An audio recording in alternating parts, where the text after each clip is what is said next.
खुलुमबाय लोगोफोर, डियार ब्रह्म चेनेलनि खौरां नायगिरि गासैबो रायजो राजा नोंथांमोननिसिम गोजोन बेलासिनि गाहाम हामलायथि बावहरग्रोनाय जाबाय। आं दिनै नोंथांमोननि सिगाङाव आरोबाव माखासे खौरां लानानै फैबावलायबाय। आसा खालामो नोंथांमोनहा खौरांखौ खोनासंनानै मोजां मोनगोन।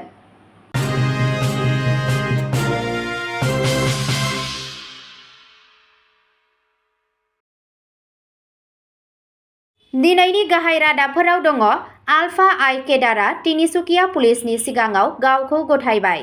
सिगांनि समाव एनएससिएनजों सोमोन्दो दंमोन। सिलसां राजालामायाव जाब्रबथायाव जिउ खोमानाय साथाम सुबुंफोरनि गेजेराव मरिगावनि सासे डक्टराबो दं।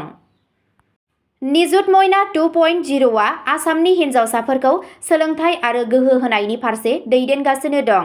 हिमन्त बिश्व शर्मा। जिएमसिआ जुबिननि सन्मानाव मायाबीनि हर्स भेनखौ सिनायथि होयो। सिबिथाइफोरखौ बेसेन लायाजासे होनाय जागोन। गुवाहाटीआव पुलिसनि खौरां लागिरिखौ गाग्लोबनाय आरो लुथिनायनि दायाव साब्रै सुबुंखौ हमदों। जनकपुर बुथारनाय जाथायनि गुबै दायनिगिरिखौ हमबाय। ड्राग्स आरो नोगोद रां जब्द। आसामआ आइजो आरो गथ'सा जौगाथायनि थाखाय गोदान मिरु बेखेवबाय। दानिया फैदो आबुं रादाबाव। गिबि खौराङावनो दङ आलफा आइ केडारआ तिनिसुकिया पुलिसनि सिङाव गावखौ गथायबाय। सिगांनि समाव एनएससिएनजों सोमोन्दो दंमोन।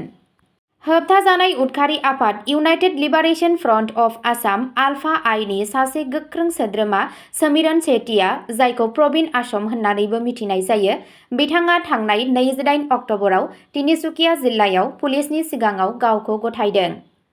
पुलिसआ फोरमायनाय बादिब्ला तिनिसुकिया पुलिस आरो रैखाथि हान्जानि मोनसे गोरोबलायनाय अपारेशननि उनाव चेटियाया गावखौ गथायदों आरो बे अपारेशननि समाव जेबो गुलि गावनाय जायाखै।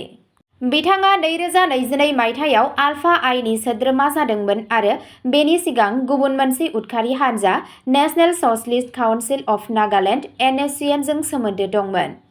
मावख'आरिफोरा सानोदि बिथांनि आखाइ दैखांनाया आसाम अरुणाचल सिमानि साखाथियाव उदखारि नेटवर्कनि सोमोन्दै गोनां खौरां बुथुमनायाव हेफाजाब होगोन। नैथि खौराङाव दङ सिलसां राजालामायाव जाब्रबथायाव जिउ खोमानाय साथाम सुबुंफोरनि गेजेराव मरिगावनि सासे डक्टराबो दं। 28 अक्ट'बरनि फुंबिलियाव आसामनि जागिरदनि खाथि सिलसांआव माहारियारि राजालामा 27 आव जानाय मोनसे दुखुनांथाव जाब्रबथायाव साथाम सुबुंनि जिउ खहा जायो। गोहोम गोग्लैनाय सुबुंफोरनि गेजेराव मरिगाव सिभिल हस्पिटालनि गायनेक'लजिस्ट डक्टर कान्तेश्वर बरदলৈजों लोगोसे आशफिक हुसेन आरो मनज महन्तबो दं।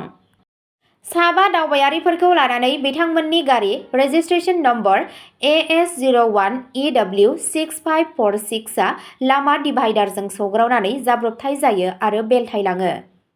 गुबुन सानै दावबायारिफोरा गोब्राब जोखोम जायो आरो बिसोरखौ फाहामथायनि थाखाय नगावआव लांनाय जायो। बिबानगिरिफोरा बेखौ नायबिजिरगासिनो दं दि गोख्रैथिजों गारि सालायनाया जाब्रबथायनि जाहोन जानो हागौ नामा। थामथि खौराङाव दङ निजुत मयना 2.0आ आसामनि हिन्जावसाफोरखौ सोलोंथाइ आरो गोहो होनायनि फारसे दैदेनगासिनो दं। हिमन्त बिश्व शर्मा। आसाम चिफ मिनिस्टार हिमन्त बिश्व शर्मा बिथाङा बुङो दि मुख्यमन्त्री निजुत मयना आसनि निजुत मयना 2.0 स्किमआ हिन्जावसाफोरखौ सोलोंथाइखौ बांहोनानै आरो उन्दै बैसोआव हाबा जानायखौ होबथानानै गोख्रों खालामगासिनो दं। बे हाबाफारिनि बाहागो महरै थांनाय बोसोराव 1,60,000 सो फरायसानि रुजुनायाव 2025-26 नि सोलोंथायारि बोसोराव 3,50,000 निबो बांसिन हिन्जावसा फरायसाफोरा मुलाम्फा जानायनि मिजिं थिदों। थाखो 11 आरो 12 नि फरायसाफोरा दानसेयाव 1,000 रां मोनगोन। आन्डार ग्रेजुएट एबा फोरोंगिरि फोरोंथाय मावथांखिफोराव थानायफोरा दानफ्रोमबो 1,950 रां मोनगोन। आरो पस्ट ग्रेजुएट फरायसाफोरा 10 दानसिम दानसेयाव 2,500 रां मोनगोन। गिबि मन्थ्रिया बुङो दि बे हाबाफारिया हिन्जावसाफोरनि सोलोंथाइखौ सोलिहोबाय थानाय हाबाखौ दोनथ'नाय आरो मोजां इयुन सोरजिनायाव हेफाजाब होगासिनो दं।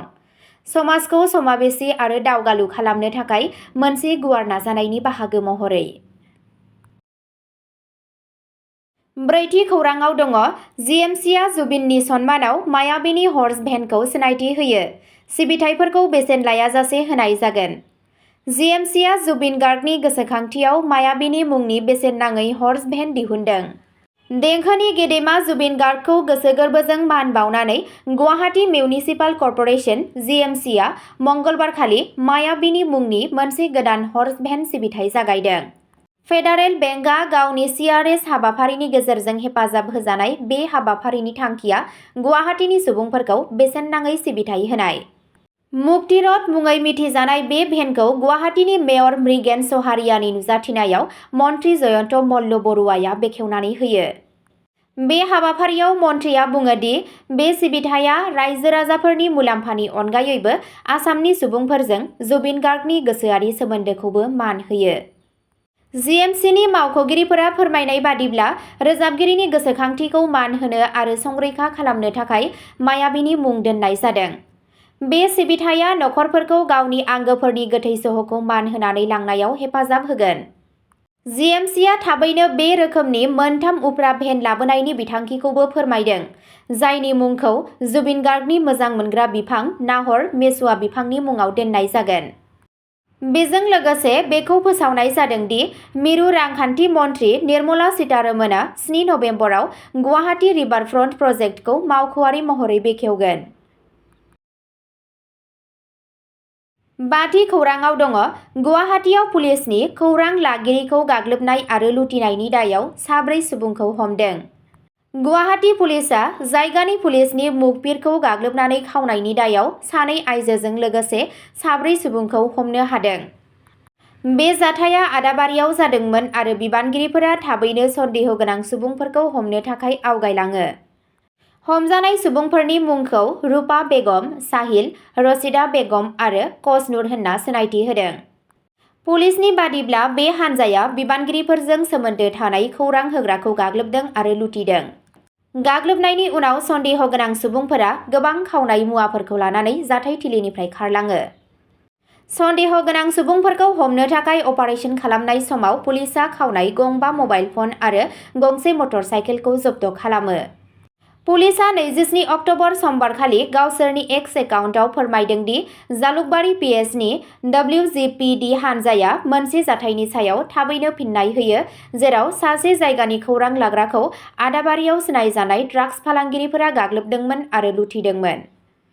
बिबानगिरिफोरा दासान्दि सन्देह गोनां सुबुंफोरनि लोब्बा थानायनि आबुं खाबुखौ मिथिनो थाखाय नायबिजिरगासिनो दं आरो बे गाग्लोबनायजों लोब्बा उफ्रा सुबुंफोरा सोमोन्दो दं नामा बेखौ सिनायथिनो थाखाय नायबिजिरगासिनो दं। 6थि खौराङाव दङ जनकपुर बुथारनाय जाथायनि गुबै दायनिगिरिखौ हमबाय, ड्राग्स आरो नोगोद रां जब्द।